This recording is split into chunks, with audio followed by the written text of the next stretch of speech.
I remember the first time I saw her as clearly as if it happened yesterday.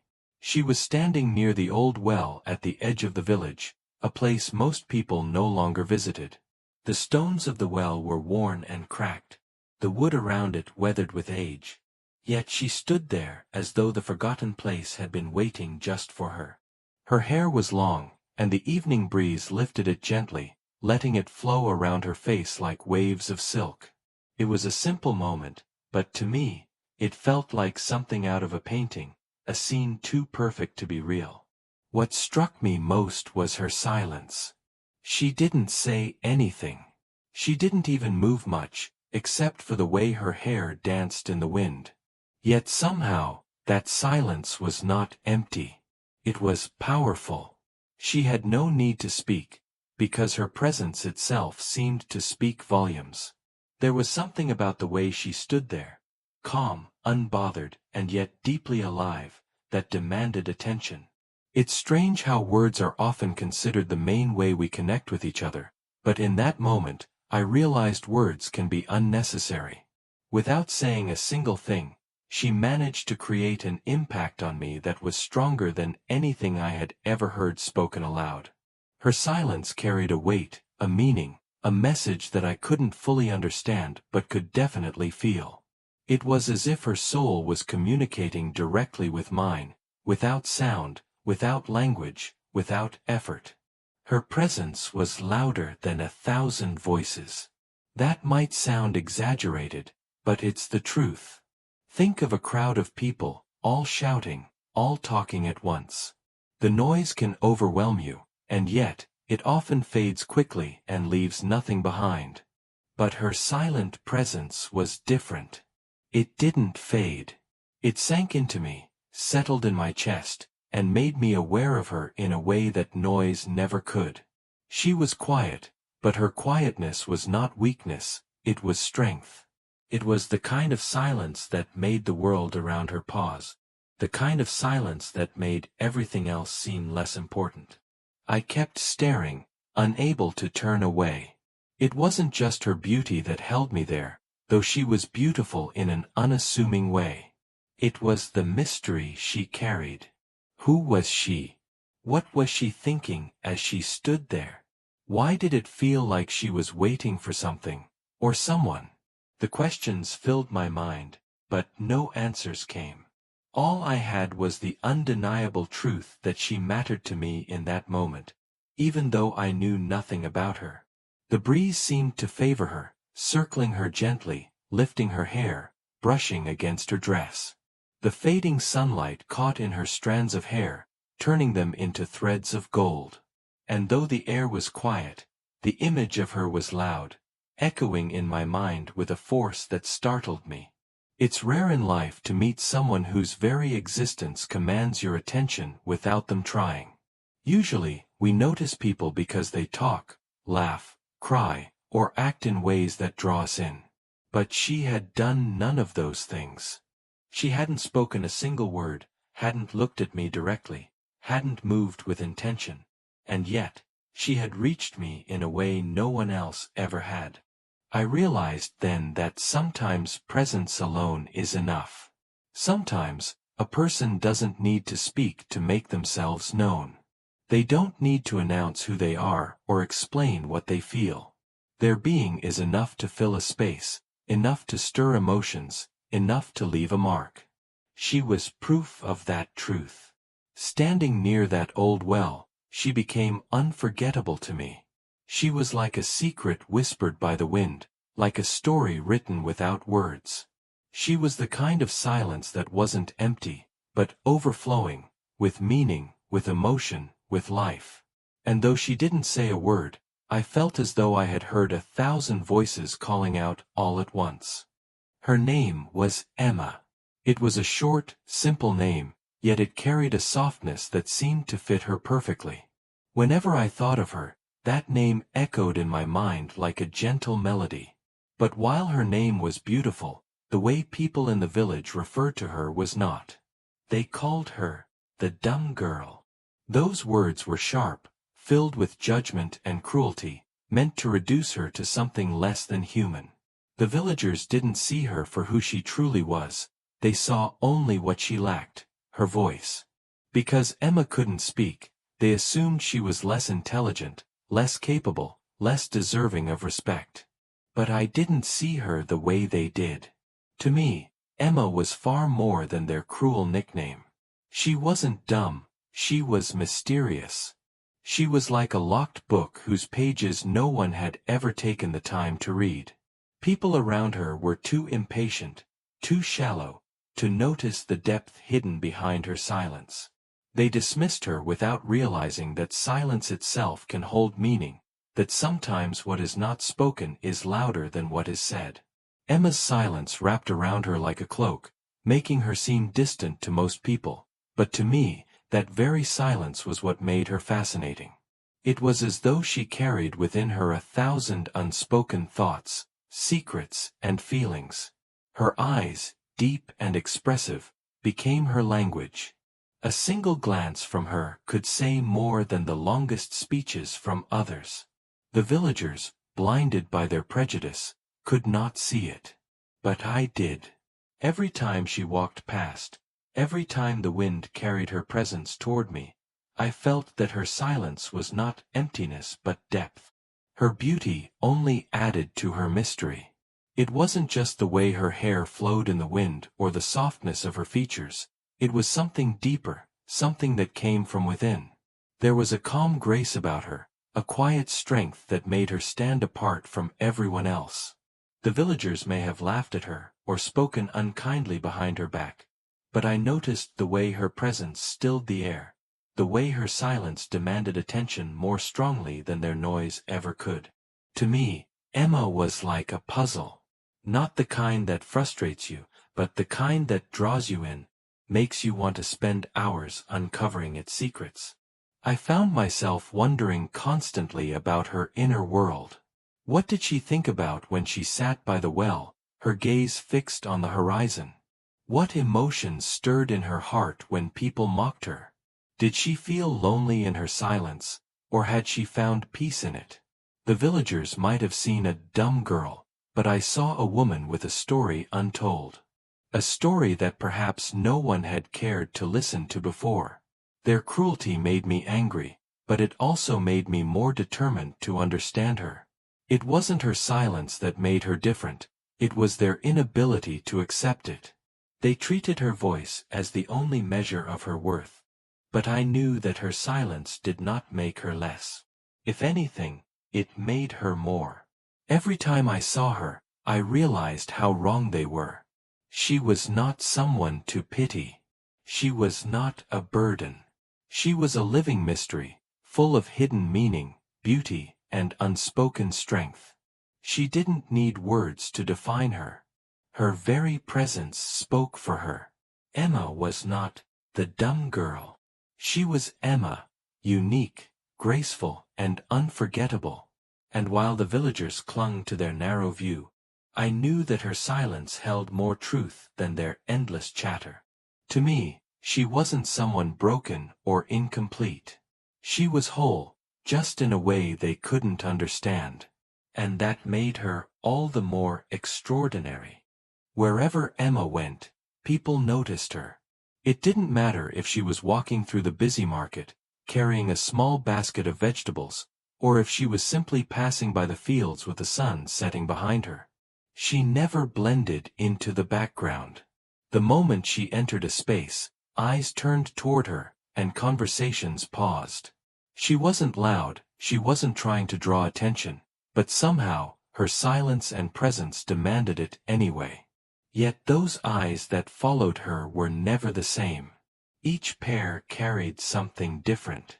Some looked at her with pity, as if she were broken, as if her life had been cursed simply because she could not speak. Those glances were soft but heavy, filled with the assumption that she was fragile, incapable, or incomplete. I hated those looks because they reduced her to something less than she truly was.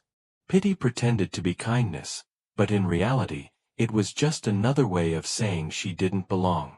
Other eyes followed her with judgment. These looks were sharper, almost cruel.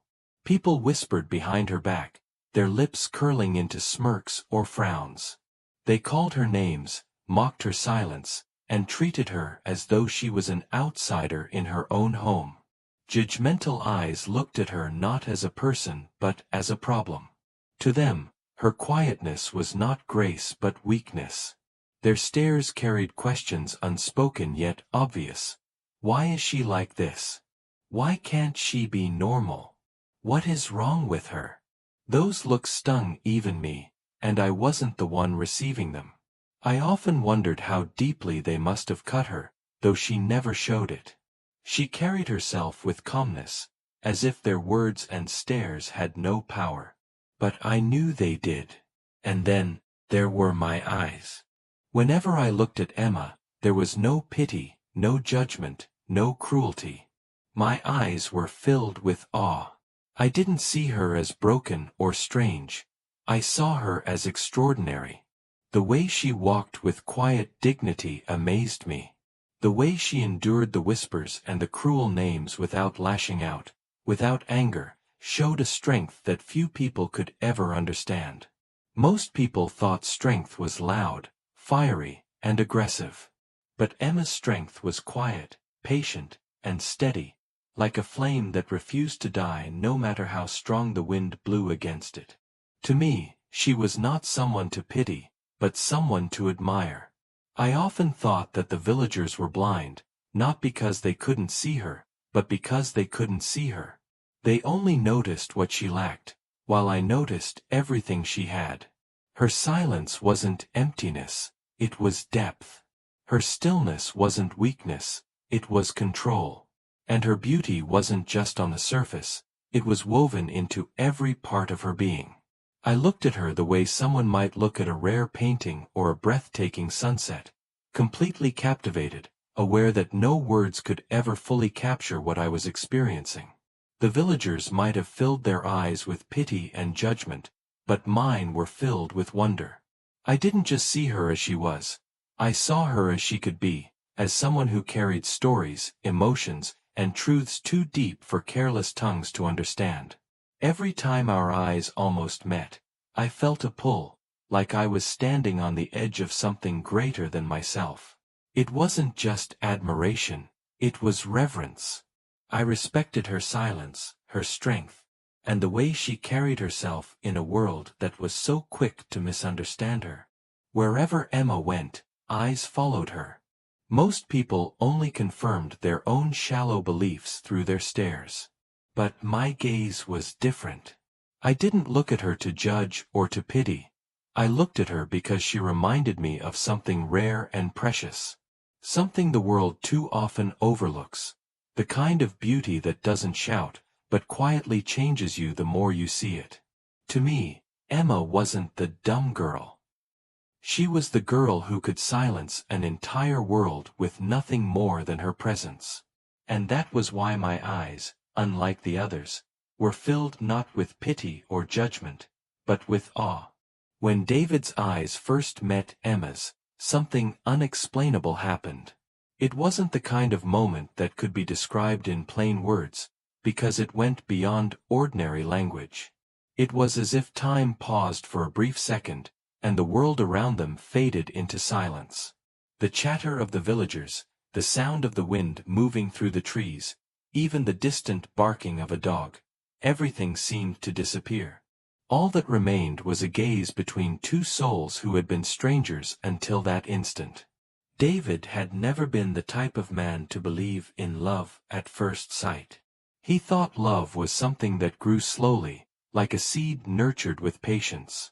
But when his eyes landed on Emma, standing there near the well with her hair flowing like waves, he felt a pull inside his chest. It wasn't just attraction. It wasn't just admiration of her beauty.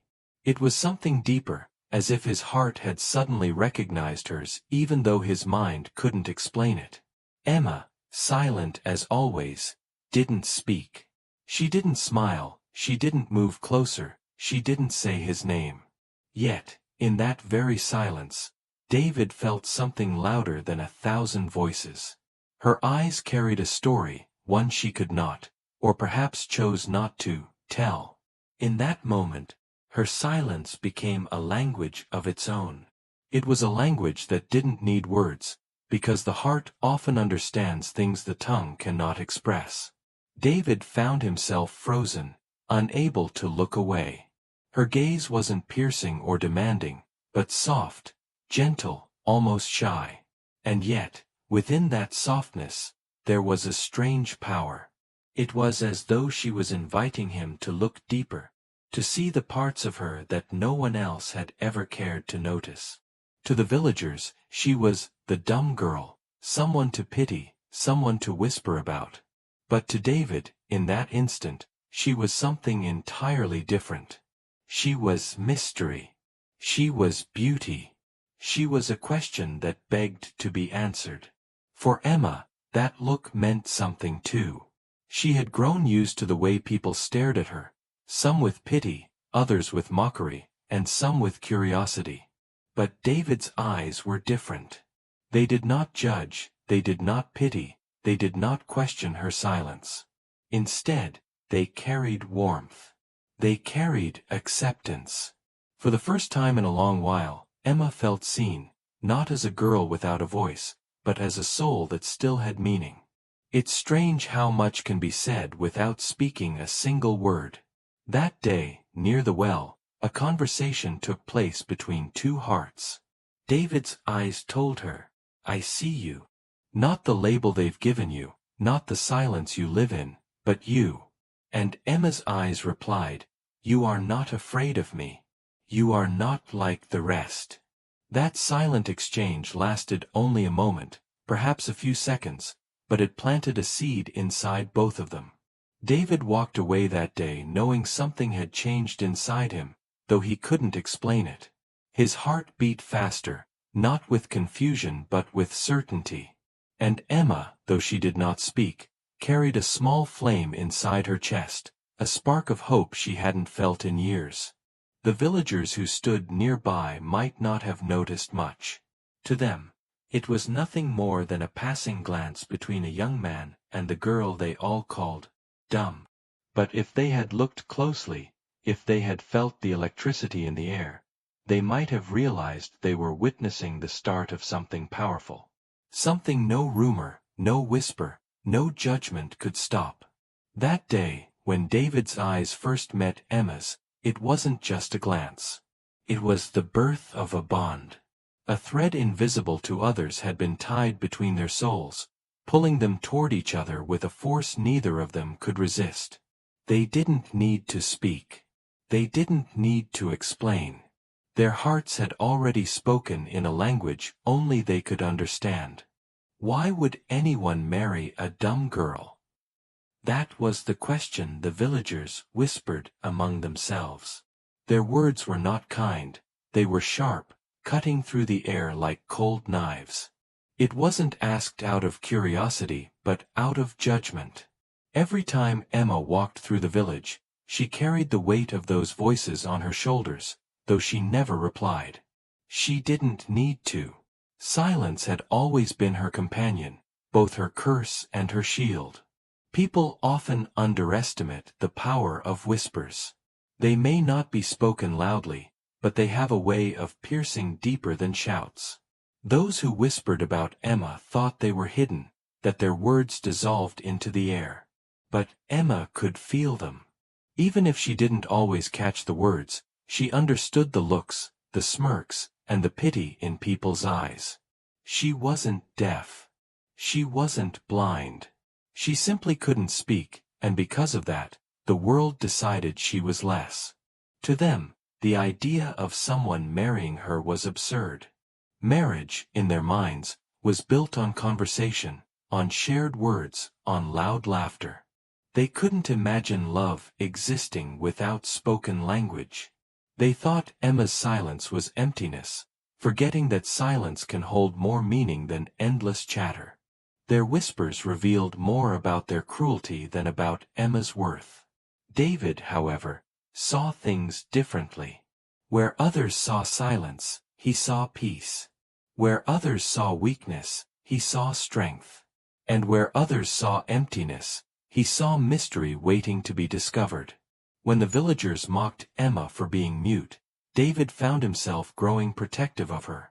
To him, her silence wasn't a flaw, it was a part of her story. It made her unique, not less. Love, after all, does not follow society's rules. It doesn't obey the whispers of the crowd or the judgments of neighbors. Love is stubborn. Love is wild. It bends for no one, not even the cruelty of the world. And that's exactly what happened between David and Emma. When he looked at her, he didn't hear the whispers in the background. He didn't care about the pitying glances or the mocking smirks. He saw only her eyes, which spoke more than any words ever could. He saw her gentle hands, her graceful way of moving, and the quiet strength that carried her through each day in a world that misunderstood her. To David, those things mattered more than the fact that she had no voice. The villagers could not understand this. They measured worth in noise, in how loudly someone could laugh, sing, or speak. But David measured worth in something deeper: kindness, presence, and connection. He knew that when hearts truly connect, words become unnecessary. Two souls don't need voices to understand each other, they only need love. Emma, too, understood the cruelty of the whispers, though she never showed it. She walked with her head held high, not because the words didn't hurt, but because she refused to let them break her. Each cruel comment was like a stone thrown at her, but she carried the bruises in silence. And when David entered her life, she realized for the first time that she didn't have to carry those stones alone. The whispers continued, of course. Why would anyone marry a dumb girl? They asked, shaking their heads as if love were a puzzle that had to make sense to them. But love doesn't need their approval. Love doesn't need to explain itself. Love thrives in places where the world says it cannot survive. David's feelings for Emma grew stronger the more the villagers doubted. Their cruelty only made his resolve harder. He knew love was not about what others thought, but about what his heart knew to be true. And his heart told him that Emma, with all her silence and mystery, was the woman who could complete his life. So while the whispers tried to weaken her, love made her stronger. While the villagers mocked, love blossomed quietly, stubbornly, between Emma and David. Their bond was not built on noise or words, it was built on something the world could not touch: the courage to love despite cruelty.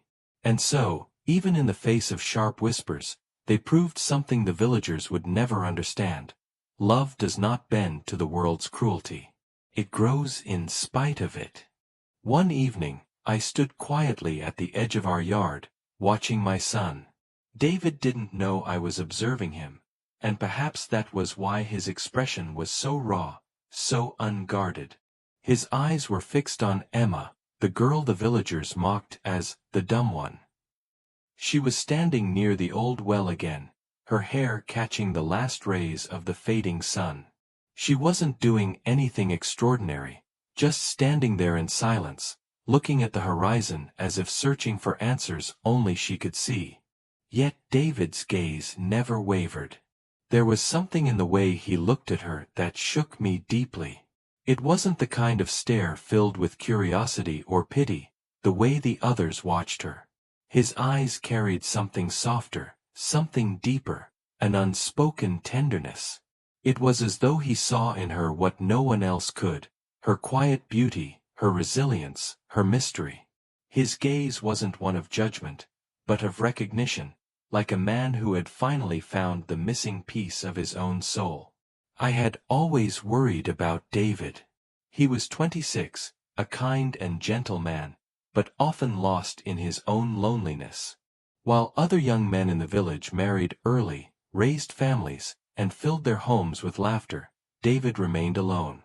He spent his evenings walking along the fields, sometimes reading under the tree by our house, or simply staring at the stars.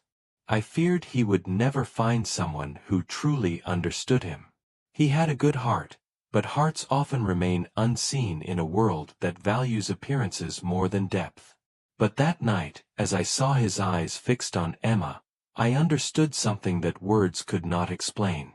It was as if destiny itself had quietly stepped in and placed Emma in his path.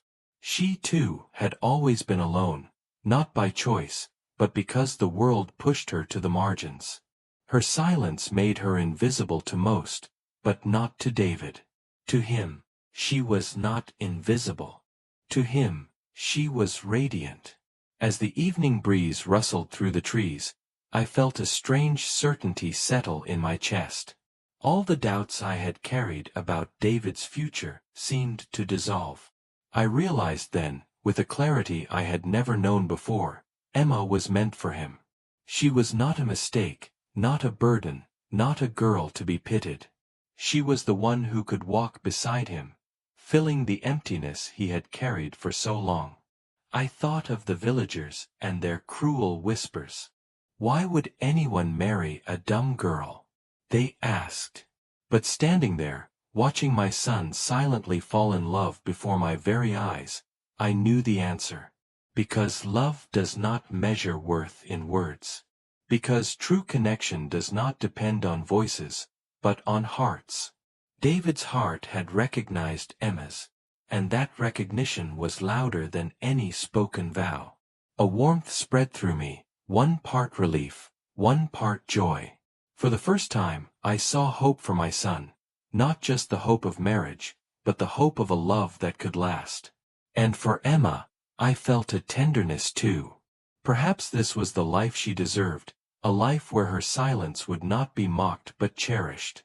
Where her presence alone would be enough. Where she would not be called dumb, but beloved. The sky darkened slowly, painting itself in shades of orange and purple. David still hadn't looked away. I didn't interrupt him. Some moments are too sacred to disturb, and this was one of them. I knew in my heart that destiny had spoken, quietly but firmly. My son's future had arrived, not with noise or grand gestures, but with a single silent gaze across the fading evening light. And in that stillness, I whispered to myself, "She is meant for him." I walked slowly toward Emma's house, each step heavier than the last. My heart felt like it carried the weight of two worlds, one filled with fear and the other with hope. Fear, because I knew how people talked about Emma, and I didn't know how her family would respond to my request. Hope, because deep inside, I believed she and my son were meant to share a life together. It was a strange mix of emotions, and I could feel them fighting inside me as I approached the small, humble home where Emma lived with her mother. The evening air was quiet, the kind of silence that presses down on you and makes your thoughts sound louder. I paused for a moment before knocking, gathering my courage. This wasn't just about marriage. This was about changing the course of two lives, David's and Emma's. My son, who had spent so many years in quiet loneliness, had finally found a light in someone. And Emma, who had lived her whole life under the weight of other people's cruel whispers, deserved to be loved for who she truly was. I prayed silently that her mother would understand what I was about to ask. When the door opened, Emma's mother stood there. Her eyes were tired, the kind of tiredness that comes not just from hard work but from years of protecting a daughter the world never fully accepted. She looked at me with cautious curiosity. I could see the questions in her gaze before I even spoke. "Why are you here? What do you want with us?" I swallowed hard, forcing my voice to remain steady. "Would you give me your daughter's hand?" I asked softly, "for my only son?" The words hung in the air like a fragile thread, delicate and easily broken. My heart pounded in my chest, and for a moment, I thought I might not be able to breathe. This was the moment everything depended on. Her mother's eyes widened, not with joy at first, but with shock. I could almost hear her unspoken thoughts. Did I hear correctly? Is this a trick? For so long, people had spoken of Emma as though she were unworthy of love, unworthy of marriage, unworthy of a future. To suddenly hear someone asking for her hand must have felt like an unexpected storm, sudden and overwhelming. I hurried to explain, my voice trembling but sincere. I know what people say. I've heard their whispers. But I don't see Emma the way they do. My son. He looks at her differently. He sees her heart. He sees her beauty. And I believe she was made for him. Her mother's lips trembled slightly, and her eyes softened, though doubt still lingered. Do you truly mean this? She asked quietly, almost afraid of the answer. Yes, I said firmly, my fear melting away as the truth pushed through. David has lived a lonely life, waiting for someone who could understand him. And I believe Emma has waited for someone who would not judge her silence. Together, they can build a life filled with love that does not need words. Tears welled in her mother's eyes then, and I realized she had probably carried the same fear I had, that Emma would never find someone to love her, that society's cruelty would trap her daughter in loneliness forever. My words had touched something deep in her heart. She turned slightly, looking back into the dimly lit room where Emma sat quietly near the window. Emma had not heard my words, but her mother's gaze softened in a way only a mother's can. She wiped her eyes quickly and turned back to me. If your son truly loves her, she whispered, her voice breaking but hopeful, then yes. You may have her hand. I only pray this love is strong enough to protect her from the world. At that moment, the heaviness in my chest lifted, replaced by a warmth that spread through me like sunlight after a storm. The fear had not vanished entirely, but hope had grown stronger. Emma's mother had given her blessing, and I knew this was the beginning of something extraordinary. As I left that house, I carried with me not just her answer, but the promise of a new future, one where love could silence the whispers of the world, and where my son and Emma could finally write their own story together. Emma's eyes filled with tears the moment she realized what had just happened. She could not speak, she never could, but in that instant, she didn't need words. Her silence carried 1,000 emotions, and her tears spoke louder than any voice ever could. They rolled slowly down her cheeks, glistening in the soft evening light, telling a story more powerful than a spoken yes. For Emma, this was more than just a marriage proposal. It was the breaking of chains she had carried for her entire life. From childhood, she had been treated as though her silence made her less than others. People whispered cruel things behind her back, mocking her, pitying her, or dismissing her as if she had no future. Every smile she forced, every step she took past their judgmental eyes, was an act of quiet bravery. But deep down, Emma had always feared one thing most, that she would never be loved for who she was. And now, here stood someone, David, who had seen past all the labels, all the whispers, all the silence. He had seen her. The real Emma, hidden beneath years of cruel judgment. His choice to love her, to ask for her hand, was not just a proposal. It was proof that her life was more than what the villagers said. That she was worthy of love, worthy of belonging, worthy of happiness. Her mother stood nearby, watching the tears stream down Emma's face. She, too, had carried the burden of protecting her daughter from the world's cruelty. She had heard the same whispers, endured the same looks of pity and scorn. She had prayed every night for someone to come along who would see Emma's heart instead of her silence. And now, watching Emma's tears, she understood. This was not sadness. This was the release of years of fear, melting away into gratitude and hope.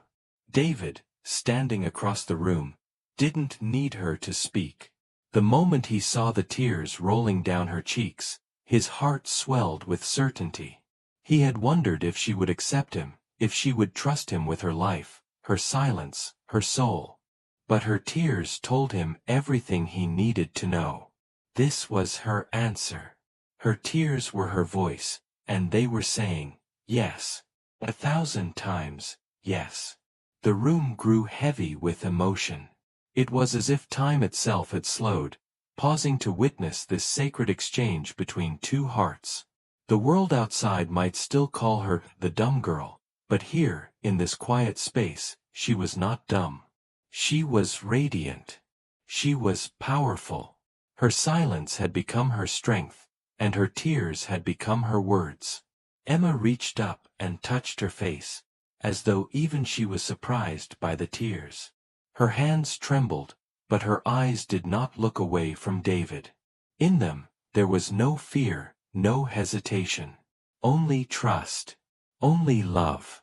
For a woman who had lived her entire life in silence, it was remarkable how much she could say without uttering a single sound. Her mother stepped closer, gently placing a hand on her shoulder. "It's all right," she whispered softly, her own voice breaking. "You don't have to say anything." Emma turned her head slightly, leaning into her mother's hand, her tears still falling. She didn't need to say anything, her answer had already been given. David took a deep breath, his own eyes glistening. He felt the weight of the moment, the sacredness of what had just been shared between them. He wanted to rush forward, to wipe away her tears, to hold her and promise her a lifetime of love and safety. But he stayed still, allowing Emma the dignity of expressing herself in her own way. Her tears were not weakness, they were truth, pure and undeniable. 4 years, Emma had been silenced by the world. But in this single moment, she was heard louder than she had ever been before. She had not spoken, yet her message was clear. "I choose you. I accept you. I am ready to walk this path with you." And as those tears continued to roll, something extraordinary happened. For the first time in her life, Emma's silence no longer felt like a cage. It felt like freedom. The news did not take long to travel. In a small village, nothing ever stays hidden. Whispers turned into conversations, conversations turned into gossip, and soon, everyone seemed to know. They said it with mocking smiles, with cruel laughter, with words sharp enough to cut through my heart. "She has ruined her son's destiny." Their voices carried judgment, as though they were the keepers of fate, as though they alone knew what future my son deserved. But I often asked myself, what do they know of destiny? What do these people, who spend their days measuring the worth of others through rumors, know about the mysterious paths life weaves?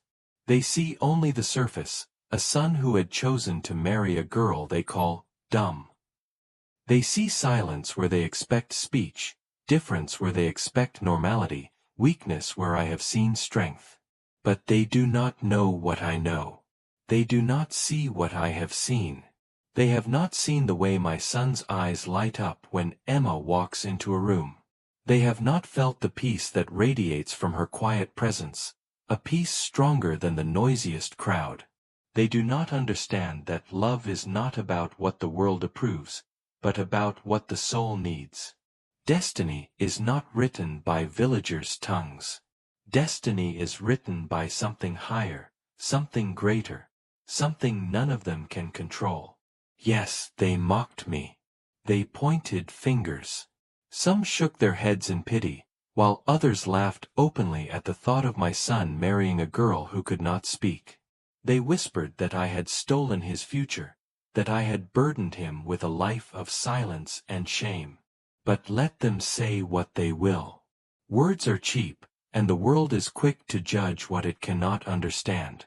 I know my son. I raised him.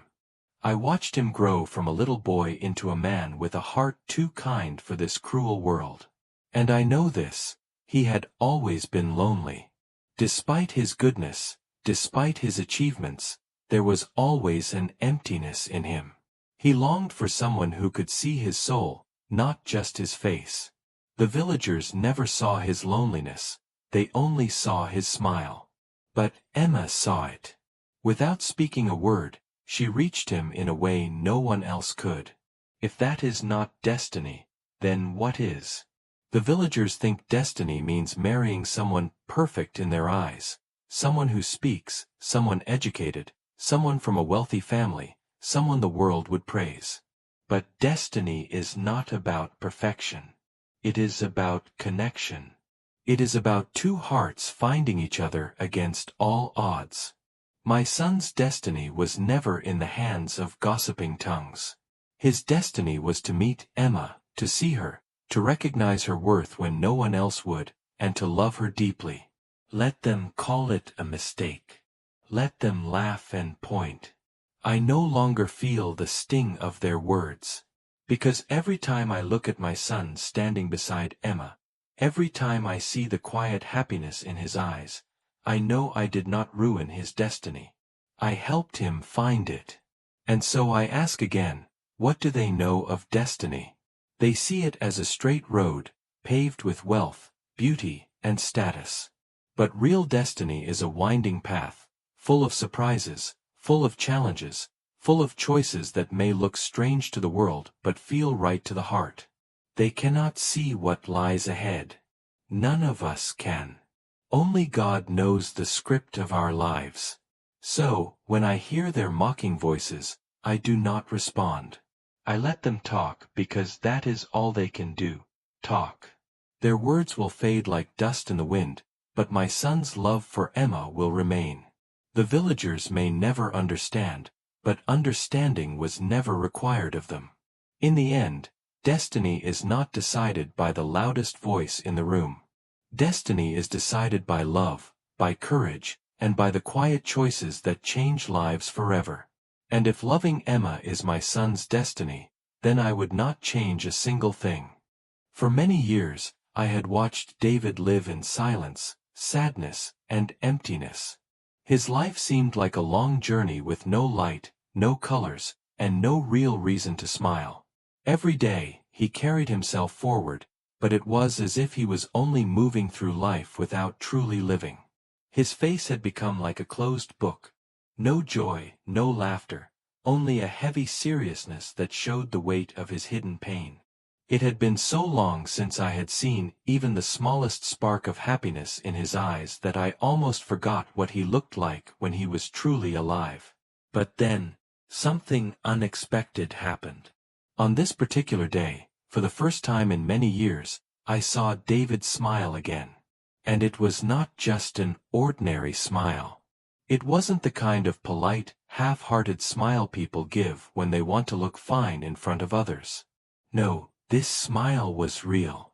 It stretched across his entire face and seemed to come from deep within his soul. His eyes, which had always been so tired and empty, suddenly shined like the morning sun. It was as if all the sadness he had carried for so long had finally been lifted, and for the first time, he could breathe freely. What amazed me most was that this smile was not caused by words, promises, or explanations. No one had told him something special. No one had tried to convince him that everything would be okay. Instead, it was Emma who had given him something far more powerful than words. Through her presence, her kindness, and her quiet understanding, she had given David a gift that no language could ever fully express. She had given him happiness. And this happiness was not shallow or temporary. It was deep, real, and full of life. Emma didn't have to speak loudly or make grand gestures. She didn't have to explain or even promise him a better future. What she did was simple yet extraordinary. She touched his heart in a way that nobody else had ever been able to. She saw him, truly saw him, not just as a man broken by struggles, but as someone who still had the power to feel joy, love, and hope. She reminded him, without saying a single word, that life could still be beautiful. That single smile on David's face became a symbol of something much bigger. It showed that even the heaviest sorrow could be replaced by joy. It showed that even after years of silence and pain, the heart could still heal. To me, it felt like witnessing a miracle, because I knew how long David had been trapped in his own sadness. To see him smile like that was like watching someone find the missing piece of their soul. It was more than a moment, it was a turning point. It was proof that Emma had given him what no one else had managed to give: real happiness, the kind that fills the heart and shines through the eyes. As I stood there and watched him, I realized that happiness does not always come through big achievements, material things, or carefully chosen words. Sometimes, happiness is born from a simple human connection, from someone who truly cares and understands without judgment. Emma had been that person for David. And in that smile, in that single moment, I saw the beauty of life return to him. That smile carried with it years of unspoken emotions, years of hidden pain being released, and years of hope coming back to life. It was the most genuine thing I had ever seen, and it reminded me that sometimes one person's presence can change another person's entire world. David's smile that day was not just about his happiness. It was a sign of healing, of transformation, of life beginning again. And all of it was because Emma gave him what no words ever could: the priceless gift of happiness. There are moments in life when words seem unnecessary, when silence itself carries more power than any promise ever could. This was one of those moments. There were no vows spoken that day, no carefully memorized lines exchanged between the two people standing together. Nobody stood up to recite poetic speeches, and no one tried to capture the moment with flowery language. Instead, there was only quietness, a kind of peaceful stillness that wrapped itself around the ceremony like a warm blanket. And strangely enough, that silence spoke louder than anything else. It was as though the absence of words made the entire moment more meaningful, more powerful, and more unforgettable. The ceremony was small, almost hidden from the noise of the outside world. There were no grand decorations, no large audience, and no extravagant celebrations. It was simple, but within that simplicity was something deeply beautiful. The two people did not need to say out loud what they already felt so strongly in their hearts. Their eyes spoke for them. Their hands, gently joined together, carried more truth than any sentence ever could. In that stillness, a sacred bond was formed, not because of spoken promises, but because of the unshakable connection between them. Often, in our lives, we believe that words are necessary to give weight to a moment. We think that promises must be spoken, repeated, and remembered. But sometimes, words can feel small compared to the depth of real emotions. In that little ceremony, the silence was not empty, it was full. Full of meaning, full of love, full of the quiet certainty that both hearts already understood what they were giving to each other. That silence was not awkward, not uncomfortable. Instead, it was holy, almost as if the world itself paused to recognize what was happening. If bells had rung that day, their sound would have faded into the air after a few moments. If loud cheers had filled the space, they would have eventually been forgotten. But the silence, the deep, sacred silence, stayed. It lasted in memory, stronger than any noise could ever be. The silence carried a weight, a presence, a sense of eternity. It was as if time slowed down and gave this small moment all the attention it deserved. What made it even more powerful was the way the silence allowed emotions to breathe. Without the distraction of words, every small detail became larger, brighter, and more meaningful. The way their hands trembled slightly as they touched. The way their eyes held each other with quiet intensity. The way the air seemed heavy, not with sadness, but with love so pure it needed no explanation. That is what made the silence sacred. It was not about the absence of sound, but about the presence of something far deeper than sound. People often think of ceremonies as grand events with music, speeches, and rituals. But this one was different. It was stripped of everything unnecessary, leaving only what truly mattered: the love between two people. And that love was strong enough to exist without words, strong enough to shine without being announced. It was like a candle in the dark, small, simple, but powerful enough to light the entire space. The silence of that moment was not fragile. It was powerful, unshakable, and unforgettable. It held within it a promise greater than any spoken vow, the promise of a connection that goes beyond language, beyond sound, beyond human traditions. That silence was louder than bells, stronger than applause, and more eternal than any song. It was the silence of two hearts becoming one, a silence that no noise could ever replace. Even now, when I think back to that ceremony, what I remember most is not what was said, because nothing was said. What I remember is the sacred stillness, the deep quiet that wrapped itself around the moment and made it holy. That silence was not empty. It was alive. It was filled with trust, with commitment, with love that needed no explanation.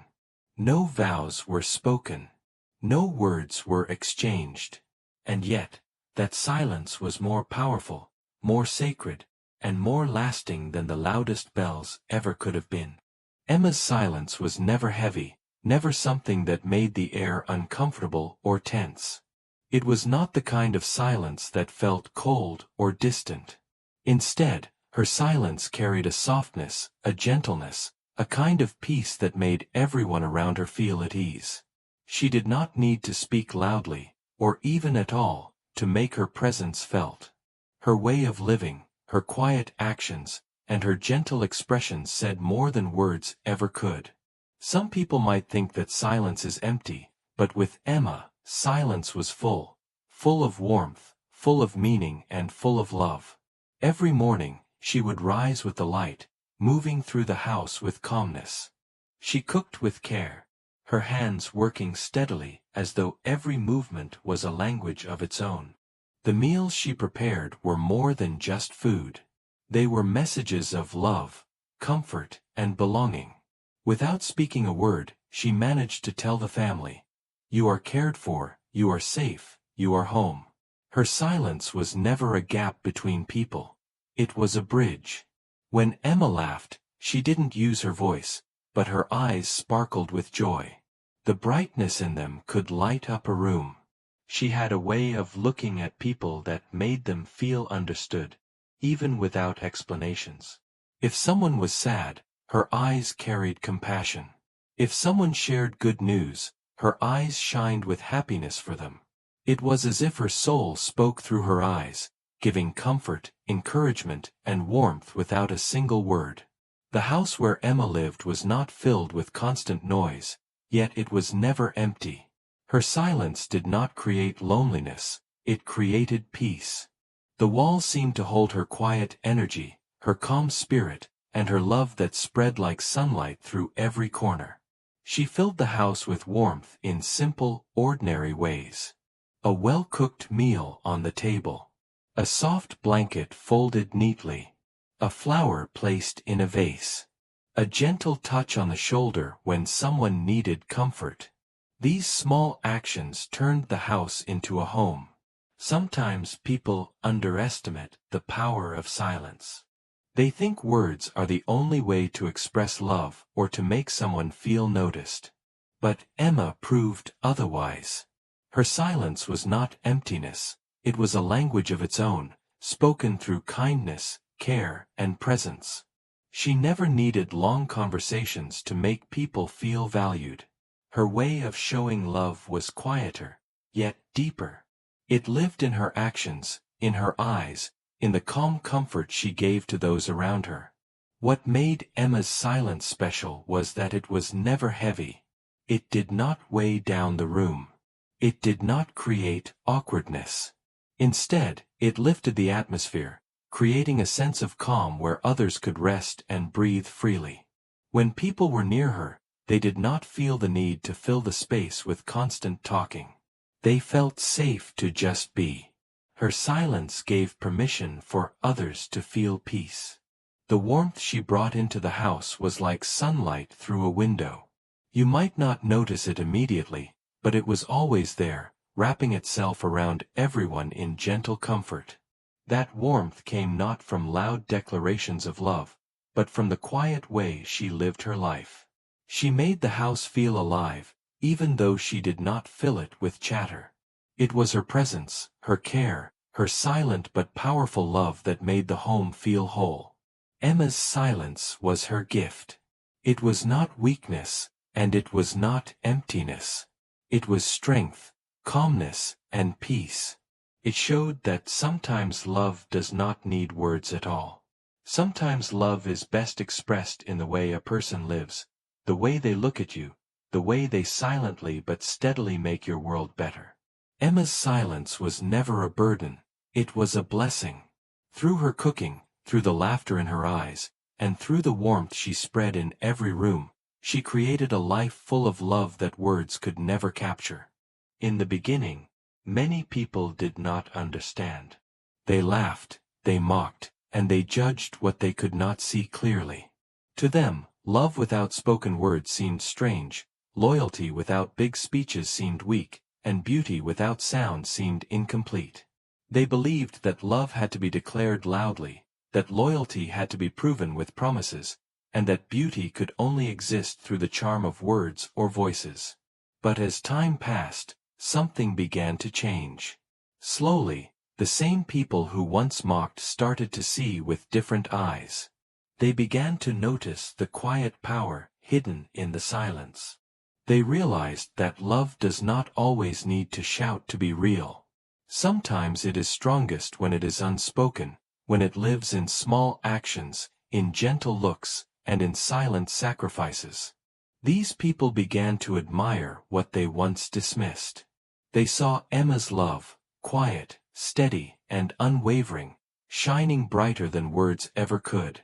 They watched how she stood by David, not with long speeches, but with presence, care, and loyalty so pure it needed no explanation. Every meal she cooked, every smile in her eyes, every gesture of kindness was proof of a love deeper than any words could describe. And the same people who once laughed at that silence began to fall silent themselves, because they understood now that what they were witnessing was something rare. They saw loyalty without speeches. It was not the kind of loyalty that had to be announced in public or repeated in promises. It was the kind of loyalty that lived in action, being there day after day, standing firm in both joy and sorrow, never leaving, never giving up. That kind of loyalty spoke louder than any speech ever could. It showed that true devotion is not measured by the number of words someone says, but by the consistency of their love and presence. And they saw beauty, beauty beyond voices, beyond appearance, beyond what the world usually praises. This beauty was not in the loudness of words or the charm of constant talk. It was in the quiet strength of Emma's silence, in the way her presence filled the house with warmth, and in the way she could comfort someone without even speaking. It was a beauty that came from the soul, from purity, from love that did not need to be displayed or proven. At first, the people could not understand such love, because it did not fit into their usual idea of what love should look like. But slowly, as they watched, they learned. They learned that true love does not always follow the patterns of the world. It does not always come with grand declarations, loud voices, or dramatic gestures. Sometimes it comes quietly, silently, but with a strength that nothing can break. The admiration grew because they saw something real, something that time could not weaken. They realized that Emma and David's love was built on trust, on loyalty, on a beauty that lived far beyond voices. It was not fragile. It was strong enough to last, to shine, to inspire. And the same people who once mocked were humbled by what they saw, because they knew now that they had underestimated the power of silence, the depth of love, and the strength of loyalty that needs no words. Love without words, loyalty without speeches, beauty beyond voices, these were no longer strange ideas to them. They became lessons. Lessons that showed them a new way of seeing life and relationships. Lessons that reminded them that sometimes the most powerful things in life are the ones that are hardest to explain, because they are felt in the heart rather than spoken by the mouth. And so, the laughter turned into respect. The mockery turned into admiration. and the silence that once seemed empty revealed itself to be full of meaning, full of beauty, and full of truth. For a long time, I carried the belief that my son's destiny had been stolen. I thought life had played a cruel trick on him by tying his future to a girl who could not speak. I feared that he had lost opportunities, that his life would be filled with challenges he should not have had to face. People around us added to this fear. They whispered and mocked, calling Emma dumb, as if her silence made her less human, less worthy, or less capable of giving love. Their words echoed in my mind, and I could not help but wonder if they were right. I worried that my son had been robbed of the bright future he deserved. But then, as time passed, and as I truly looked at them together, I began to see something I had missed before. When I watched the two of them side by side, I realized something powerful. My son was not robbed at all. His destiny had not been stolen, it had been blessed. In Emma's silence, there was not weakness but strength. In her quietness, there was not emptiness but meaning. She loved him with a depth that no words could ever capture. She gave him a happiness that no one else could provide. The bond they shared was not shallow or fragile, it was unshakable, built not on words but on actions, loyalty, and pure devotion. Emma, the girl others mocked, taught us something none of us had expected. She showed us that love is not limited to speech. Love is not about promises shouted loudly, or grand declarations made for the world to hear. Love is about presence. It is about being there in every moment, in joy and in struggle. It is about the way someone looks at you with understanding, the way someone cares for you without needing to explain, the way someone makes you feel safe even in silence. She taught us that love has its own language, and it does not always require words. I saw the way Emma cared for my son. She brought peace into his life, a kind of peace he had long been searching for. When he was tired, she comforted him. When he was happy, she celebrated with him through the sparkle in her eyes. When he was troubled, she stood beside him without judgment. And in return, he gave her the same devotion. Together, they created a world where silence was not a barrier but a bridge. Their love spoke louder than any words ever could. Slowly, I began to understand that destiny is not about what others expect, nor is it about following the path society says is best. Destiny is about finding where the heart feels at home. And my son had found his home in Emma. With her, he was not broken. With her, he was complete. With her, he was not limited. With her, he was free. What greater blessing could a parent wish for their child than to see them truly happy, truly loved, and truly at peace? The very people who once called Emma dumb did not see what I now saw clearly. They did not understand that love does not need a voice to be real. They did not understand that silence could be powerful, comforting, and full of meaning. They judged her by what she could not do, but they failed to see the greatness in what she could do. And what she could do was extraordinary. She could love deeply, loyally, and unconditionally. Emma had given us all a lesson we would never forget. She taught us the true language of love, a language beyond words, beyond sound, beyond speech. It was a language written in actions, in sacrifices, in kindness, in loyalty, and in unwavering presence. It was a language so pure that once you saw it, you could never again believe that words alone defined love. Looking at them together, I no longer felt sadness. I no longer believed my son's destiny was lost. Instead, I felt gratitude. Gratitude that he had found someone who gave him not only love but also peace, strength, and a reason to smile. His destiny was not stolen, it was blessed. Blessed by a girl who, though silent in voice, spoke louder than anyone else through the language of love.